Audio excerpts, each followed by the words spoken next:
M A English চাওয়ালিকে মনে আছে নিশ্চয়ই। এবার এম এ ইংলিশ চাওয়ালির প্রতিচ্ছবি কৃষ্ণনগরে।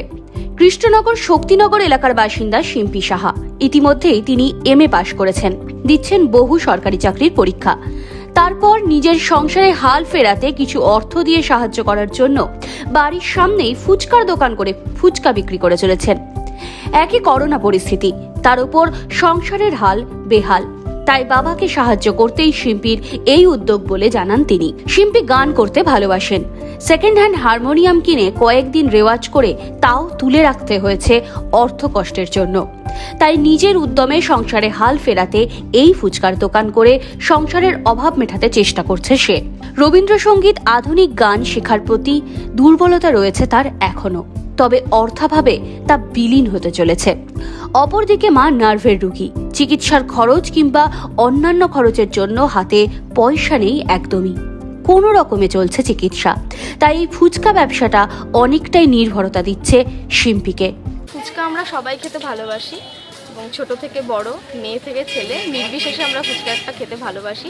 এবং ভারত মানে আমাদের পশ্চিমবঙ্গে ফুচকা একটা বিশাল একটা বড় একটা স্ট্রিট ফুড, সবাই আমরা খেতে ভালোবাসি এবং সেটা স্বল্প পুঁজিতে আমি তুলতে পারি, স্বল্প পুঁজিতে করতে পারি। তো ভাবলাম যেটা খেতে ভালোবাসি সেটা নিয়ে কেন না কিছু একটা করা যায়। হ্যাঁ, মানে এম এ কমপ্লিট করলাম এই বছরই। তারপরে আর এডুকেশনাল সেরকমভাবে আর পড়বো না ভেবেছি, শুধু কম্পিটিটিভের জন্যই পড়বো। তো তার জন্য সময় রেখে পাশাপাশি বাবাকে যাতে সাহায্য করতে পারি সেই জন্য ছোটো করে আমার বিজনেসটা শুরু করলাম। হ্যাঁ, বিক্রি প্রথম ডে 1 থেকে মোটামুটি মানুষ আসছেন, আমাকে ভীষণভাবে অ্যাপ্রিসিয়েট করে সবাই। আমার স্যার, বন্ধু বান্ধব সবাই আসে। আর খুব ভালো লাগে। ছোট ছোট বাচ্চারা বিশেষ করে আমার ফুচকা খাওয়ার জন্য, তারা অন্য কোথাও ফুচকা খায় না। আমার ফুচকা না পেলে, দোকান বন্ধ হয়ে গেলেও তারা ফুচকা খায় না।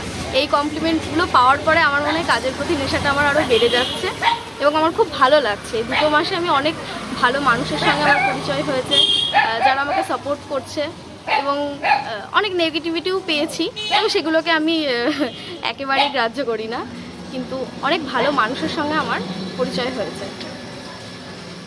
আমার নাম শিম্পি সাহা।